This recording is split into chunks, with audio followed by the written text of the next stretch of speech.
Join us today as we head to the Bekaa Valley and the city of Sun more precisely.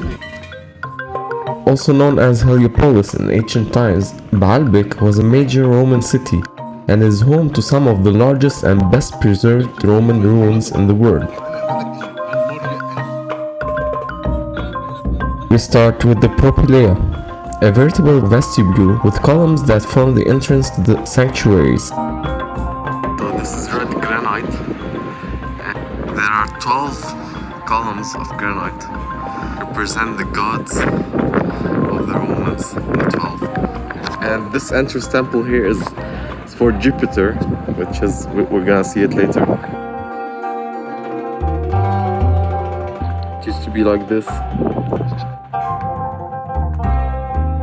This is the hexagonal entrance. It used to have a roof, but it was all destroyed by an earthquake. May also be called hexagonal courtyard. The space, in the shape of an oriental star and built in the 3rd century AD, was formerly dedicated to the contemplation or relaxation of the faithful.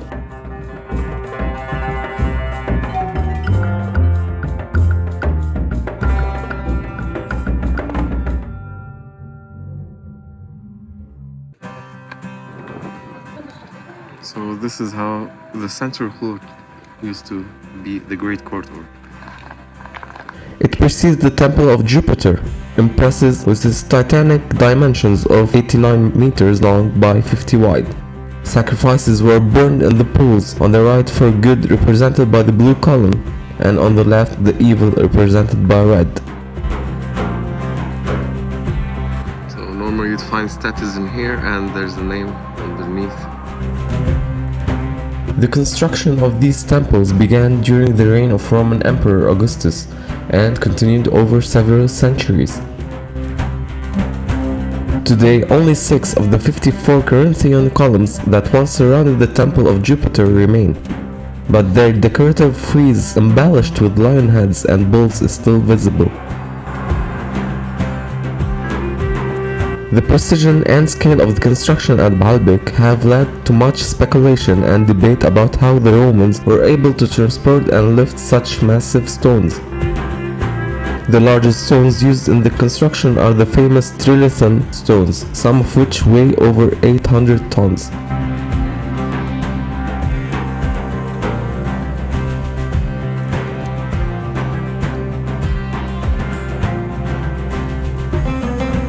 We now stand inside the Temple of Jupiter, the principal temple of the Baalbek triad. It was remarkable for its 20 meters high column that surrounded the cella and the gigantic stones of the terrace. The temple, which was dedicated to the Roman god, was likely built during the 1st century AD.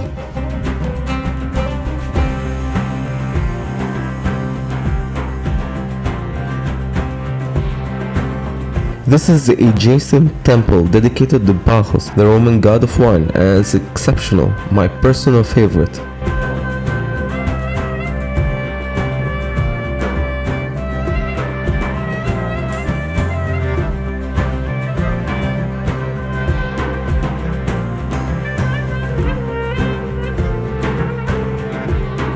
Listen carefully to the nice guides because they have a rich knowledge. This man told us about the sculpted grapes, poppies and bacchanalian scenes.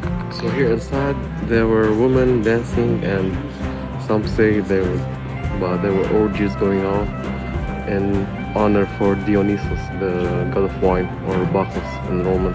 The structure is known for its well-preserved architecture details, including intricate carvings and decorations. So when the Emperor Constantinos declared Christianity as the official religion, this became a Byzantine church. And all of this, there were statues in here stacked, so they are somewhere in Turkey or Germany nowadays.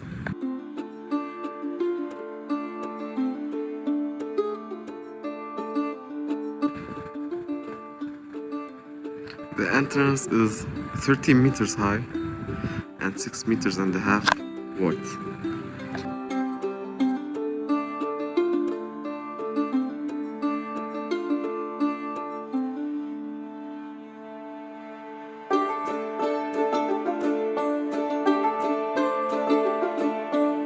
Out of 13 temples There's three, Bacchus, Jupiter there, and Venus outside.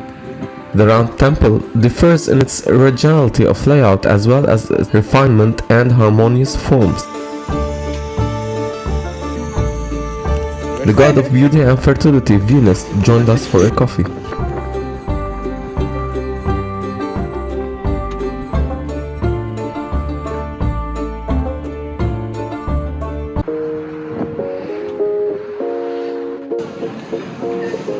At La'is Farm, we found a warm atmosphere and filled our bellies with the greatest and freshest Lebanese dishes.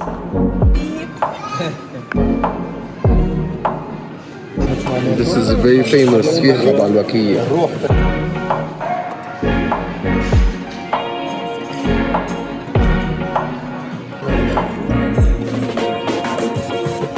And to top it all, we headed to Bekaa biggest winery, Ksara.